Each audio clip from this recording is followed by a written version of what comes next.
ನೀವು ಹಳ್ಳಿಲಾರು ಇರಿ ಸಿಟಿಲಾರು ಇರಿ, ಈ ಒಂದು ಬಿಸ್ನೆಸ್ ಏನೋ ನೀವು ಸ್ಟಾರ್ಟ್ ಮಾಡಿಬಿಟ್ರೆ ಸಿಕ್ಕಾಪಟ್ಟೆ ಪ್ರಾಫಿಟ್ ಮಾಡ್ಬೋದು. ಇದು ಬೇರೆ ಬಿಸ್ನೆಸ್ಗಳ ಥರ ಸೀಸನಲ್ಲಿ ಮಾತ್ರ ಪ್ರಾಫಿಟ್ ಮಾಡಲ್ಲ, ಎಲ್ಲ ಸೀಸನಲ್ಲೂ ಸೂಪರಾಗೆ ಪ್ರಾಫಿಟ್ ಮಾಡುತ್ತೆ. ನಾನು ಇವತ್ತಿನ ವಿಡಿಯೋದಲ್ಲಿ ಅಂಥ ಒಂದು ಸೂಪರ್ ಬಿಸ್ನೆಸ್ ಬಗ್ಗೆ ಹೇಳ್ತೀನಿ. ಅದಕ್ಕೋಸ್ಕರ ವಿಡಿಯೋನ ಕಂಪ್ಲೀಟಾಗಿ ನೋಡಿ, ನಿಮ್ಮ ಫ್ರೆಂಡ್ಸ್ಗೂ ಕೂಡ ಶೇರ್ ಮಾಡಿ. ಚಾನಲ್ಗೆ ಹೊಸದಾಗಿ ಬಂದಿದ್ರೆ ಸಬ್ಸ್ಕ್ರೈಬ್ ಮಾಡೋದನ್ನ ಮರಿಬೇಡಿ. ನೀವು ನೋಡ್ತಾ ಇದ್ದೀರಾ freedom Kannada business YouTube channel. ನಾನು ನಿಮ್ಮ ಆಂಕರ್ ಕಿಶೋರ್. ನಿಮ್ಗೆ ಆಲ್ರೆಡಿ ಗೊತ್ತಾಗಿರಬೇಕು ನಾನು ಯಾವ ಬಿಸ್ನೆಸ್ ಬಗ್ಗೆ ಮಾತಾಡ್ತಾ ಇದ್ದೀನಿ ಅಂತ, ಯಾಕಂದರೆ ಅವಾಗಲೇ ಹೇಳಿದ್ನಲ್ಲ ಎಲ್ಲ ಸೀಸನಲ್ಲೂ ಪ್ರಾಫಿಟ್ ಮಾಡ್ಬೋದು ಅಂತ. ನಾನು ಇವತ್ತಿನ ವಿಡಿಯೋದಲ್ಲಿ xerox and multi service centre ಬಗ್ಗೆ ಮಾತಾಡ್ತಾ ಇದ್ದೀನಿ. ವರ್ಲ್ಡ್ ಎಷ್ಟೇ ಡಿಜಿಟಲ್ ಆಗಿದ್ರು, AI ಬಂದಿದ್ರು, ಟೆಕ್ನಾಲಜಿಯಿಂದ ನಾವು ಎಷ್ಟೇ ಮುಂದಕ್ಕೆ ಹೋಗಿದ್ರು ಜೆರಾಕ್ಸ್ ಇರೋ ವ್ಯಾಲ್ಯೂ ಅಂತೂ ಯಾವತ್ತೂ ಕಮ್ಮಿ ಆಗೋದೇ ಇಲ್ಲ. ಯಾಕಂದರೆ ನಾವು ಬರ್ತ್ ಸರ್ಟಿಫಿಕೇಟ್ ಮಾಡಿಸ್ಬೇಕಂದ್ರು, ಡೆತ್ ಸರ್ಟಿಫಿಕೇಟ್ ಮಾಡಿಸ್ಬೇಕಂದ್ರು ನಮಗೆ ಜೆರಾಕ್ಸ್ ಬೇಕೇ ಬೇಕು. ಆ್ಯಂಡ್ ಅಷ್ಟೇ ಅಲ್ಲ, school, college, government office, bank, court, ಕಚೇರಿ ಎಲ್ಲ ಕಡೆ ನಾವು ಹಾರ್ಡ್ ಕಾಪಿನೇ ಕೊಡಬೇಕು. ಆಗ ನಾವು ಜೆರಾಕ್ಸ್ ಅಂಗಡಿಗೆ ಹೋಗಲೇಬೇಕು, ಆಗ ಅವ್ರಿಗೆ ಬಿಸ್ನೆಸ್ ಆಗೇ ಆಗುತ್ತೆ. ಅದಕ್ಕೋಸ್ಕರ ನಾನು ಅವಾಗಲೇ ಹೇಳಿದ್ನಲ್ಲ, ಇದು ಎಲ್ಲ ಸೀಸನಲ್ಲೂ ಪ್ರಾಫಿಟ್ ಮಾಡುವಂಥ ಬಿಸ್ನೆಸ್. ಜೆರಾಕ್ಸ್ ಬಗ್ಗೆ ಗೊತ್ತಾಯಿತು. ಜೆರಾಕ್ಸ್ ಜೊತೆಗೆ ಮಲ್ಟಿ ಸರ್ವಿಸ್ ಸೆಂಟರ್ ಏನೋ ನಾವು ಸ್ಟಾರ್ಟ್ ಮಾಡಿಬಿಟ್ರೆ ಜೆರಾಕ್ಸ್ಗೆ ಆಲ್ರೆಡಿ ಪ್ರಾಫಿಟ್ ಮಾಡ್ಬೋದು. ಇನ್ನು ಅದ್ರ ಜೊತೆ ಮಲ್ಟಿ ಸರ್ವಿಸ್ ಸೆಂಟರ್ನ ನಾವು ಕೊಟ್ಬಿಟ್ರೆ ಇನ್ನೂ ಪ್ರಾಫಿಟು ಸೂಪರಾಗಿ ಮಾಡ್ಬೋದು. ಮಲ್ಟಿ ಸರ್ವಿಸ್ ಸೆಂಟರ್ ಅಂದರೆ ಏನೇನು ಮಾಡ್ಬೋದು?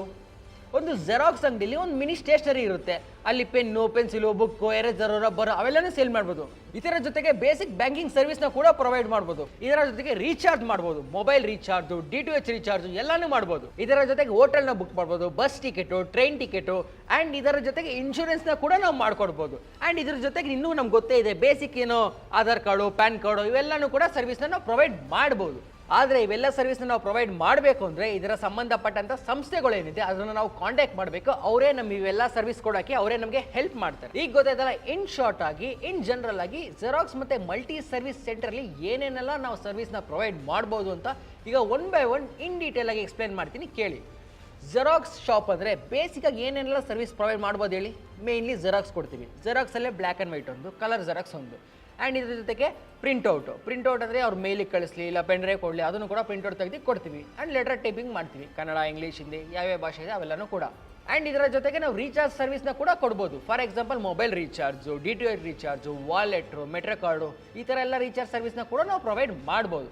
ಆ್ಯಂಡ್ ಇದರ ಜೊತೆಗೆ ನಾವು ಸಿಮ್ನ ಕೂಡ ಸೇಲ್ ಮಾಡ್ಬೋದು, ಅದನ್ನು ಪೋರ್ಟ್ ಕೂಡ ಮಾಡ್ಬೋದು. ಆ್ಯಂಡ್ ಸಿಮ್ ರಿಲೇಟೆಡ್ ಏನೇನು ಸರ್ವಿಸ್ಗಳಿದೆ ಅವೆಲ್ಲ ಕೂಡ ಬೇಸಿಕ್ ಸರ್ವಿಸ್ ಏನೇನಿದೆ ಅವೆಲ್ಲ ಕೂಡ ನಾವು ಪ್ರೊವೈಡ್ ಮಾಡ್ಬೋದು. ಆ್ಯಂಡ್ ಇದರ ಜೊತೆಗೆ ನಾವು ಡೇಟಾ ಟ್ರಾನ್ಸ್ಫರ್ ಕೂಡ ಮಾಡ್ಬೋದು. ಆ್ಯಂಡ್ ಇದರ ಜೊತೆಗೆ ನಾವು ಇನ್ಶೂರೆನ್ಸ್ನ ಕೂಡ ಪ್ರೊವೈಡ್ ಮಾಡ್ಬೋದು. For example 2 wheeler insurance, 4 wheeler insurance, health insurance, life insurance ಈ ಥರ ಸರ್ವಿಸ್ನ ಕೂಡ ನಾವು ಪ್ರೊವೈಡ್ ಮಾಡ್ಬೋದು. ಇದರ ಜೊತೆಗೆ ನಾವು ಪಾನ್ ಕಾರ್ಡ್ ಸರ್ವಿಸ್ನ ಕೂಡ ಪ್ರೊವೈಡ್ ಮಾಡ್ಬೋದು. ಫಾರ್ ಎಕ್ಸಾಂಪಲ್ ಹೊಸ ಪಾನ್ ಕಾರ್ಡ್ನ ಮಾಡ್ಕೊಡೋದಾಗಿರ್ಬೋದು, ಇಲ್ಲ ಪಾನ್ ಕಾರ್ಡಲ್ಲಿ ಏನಾದ್ರು ಚೇಂಜಸ್ ಇದ್ದರೆ ಅದನ್ನು ಮಾಡೋದಾಗಿರ್ಬೋದು, ಇಲ್ಲ ಕಳೆದೋಗಿರೋ ಪಾನ್ ಕಾರ್ಡ್ನ ಅದನ್ನು ಮತ್ತೆ ರೆಡಿ ಮಾಡಿಕೊಡೋದು ಆಗಿರ್ಬೋದು. ಆ್ಯಂಡ್ ಇದರ ಜೊತೆಗೆ ಆಧಾರ್ ಕಾರ್ಡ್ ಸರ್ವಿಸ್ನ ಕೂಡ ಪ್ರೊವೈಡ್ ಮಾಡ್ಬೋದು. ಫಾರ್ ಎಕ್ಸಾಂಪಲ್ ಆಧಾರ್ ಸ್ಟೇಟಸ್ನ ಚೆಕ್ ಮಾಡೋದು, ಆಧಾರ್ನ ಪ್ರಿಂಟ್ ಮಾಡ್ಬೋದು. ಬಟ್ ಆಧಾರ್ ಮತ್ತು ಪಾನ್ ಕಾರ್ಡ್ ಸರ್ವಿಸ್ನ ನಾವು ಕೊಡಬೇಕು ಅಂದರೆ ಗೌರ್ಮೆಂಟಿಂದ ನಾವು ರಿಜಿಸ್ಟರ್ ಮಾಡ್ಕೋಬೇಕು, ಅಲ್ಲಿಂದ ಪರ್ಮಿಷನ್ ತಗೋಬೇಕು. ಇದರ ಜೊತೆಗೇ ನಾವು ಬಸ್ ಟಿಕೆಟ್ನ ಬುಕ್ ಮಾಡ್ಬೋದು, ಟ್ರೈನ್ ಟಿಕೆಟ್ನ ಬುಕ್ ಮಾಡ್ಬೋದು, ಫ್ಲೈಟ್ ಟಿಕೆಟ್ನ ಬುಕ್ ಮಾಡ್ಬೋದು, ಮತ್ತು ಹೋಟೆಲ್ ರೂಮ್ ಕೂಡ ಬುಕ್ ಮಾಡ್ಬೋದು. ಆ್ಯಂಡ್ ನಾವು ಯಾವ್ದಾದ್ರು ಟ್ರಾವೆಲ್ ಏಜೆನ್ಸಿಗಳ ಜೊತೆ ಇಲ್ಲಾಂದರೆ ಹಾಲಿಡೇ ಪ್ಯಾಕೇಜ್ ಕೊಡೋರ ಜೊತೆ ಟೈಪ್ ಮಾಡ್ಕೊಂಡ್ರೆ ನಾವು ಇನ್ನೂ ಹೆಚ್ಚಾಗಿ ಸರ್ವಿಸ್ನ ಪ್ರೊವೈಡ್ ಮಾಡ್ಬೋದು. ಸೊ ದಟ್ ನಮ್ಗೆ ಇನ್ನೂ ಕಮಿಷನ್ ಸಿಗುತ್ತೆ. ಇದರ ಜೊತೆಗೇನೆ ನಾವು ಬೇಸಿಕ್ ಮೊಬೈಲ್ ಆಕ್ಸೆಸರೀಸ್ ಏನಿದೆ ಅವೆಲ್ಲನೂ ಕೂಡ ಸೇಲ್ ಮಾಡ್ಬೋದು. For example mobile temper glass, mobile back cover, mobile sticker, mobile charger, earphones, AirPods, ಬೇಸಿಕ್ಕಾಗಿ ಮೊಬೈಲ್ ಆಕ್ಸೆಸರೀಸ್ ಏನಿದೆ ಅವೆಲ್ಲನೂ ಕೂಡ ನಾವು ಸೇಲ್ ಮಾಡ್ಬೋದು. ಇದಿಷ್ಟು ಬೇಸಿಕ್ ಆಗಿ ಸಿಂಪಲ್ ಆಗಿ ಜೆರಾಕ್ಸ್ ಮತ್ತು ಮಲ್ಟಿ ಸರ್ವಿಸ್ ಸೆಂಟರಲ್ಲಿ ಏನೇನೆಲ್ಲ ಸರ್ವಿಸ್ ನಾವು ಪ್ರೊವೈಡ್ ಮಾಡ್ಬೋದು ಅಂತ ಹೇಳಿದ್ದೀನಿ.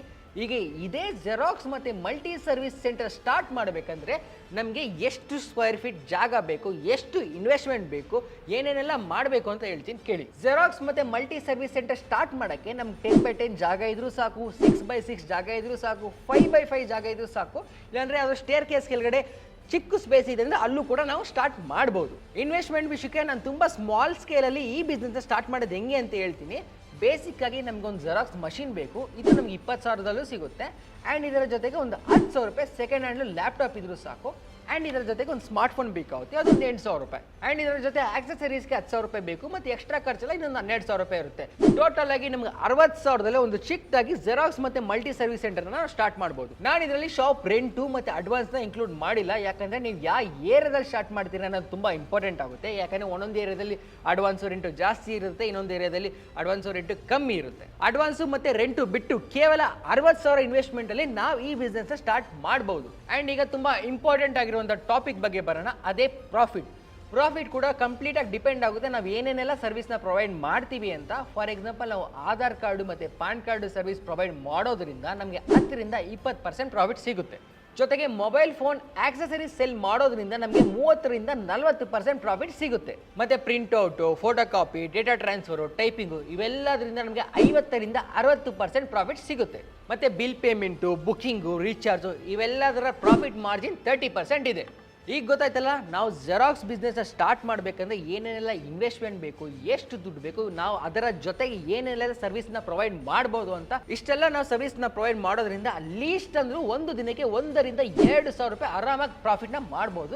ತಿಂಗಳಿಗೆ 60,000 ಪ್ರಾಫಿಟ್ ಮಾಡೋರು ಕೂಡ ಇದ್ದಾರೆ. ಇದಕ್ಕಿಂತ ಜಾಸ್ತಿ ಪ್ರಾಫಿಟ್ನ ಕೂಡ ಮಾಡ್ಬೋದು. ಅದಕ್ಕೆ ನಾವು ಒಳ್ಳೆ ಲೊಕೇಶನಲ್ಲಿ ನಾವು ಸ್ಟಾರ್ಟ್ ಮಾಡಬೇಕು. ಫಾರ್ ಎಕ್ಸಾಂಪಲ್, ಯಾವ್ದಾದ್ರು ಕಾಲೇಜ್ ಹತ್ರನೋ, ಯಾವ್ದಾದ್ರು ಗೌರ್ಮೆಂಟ್ ಆಫೀಸ್ ಹತ್ರನೋ, ಯಾವ್ದಾದ್ರು ಕೋರ್ಟ್ ಹತ್ರನೋ ಸ್ಟಾರ್ಟ್ ಮಾಡಿದ್ರೆ ನಮ್ಗೆ ಇನ್ನೂ ಪ್ರಾಫಿಟ್ ಜಾಸ್ತಿ ಆಗುತ್ತೆ.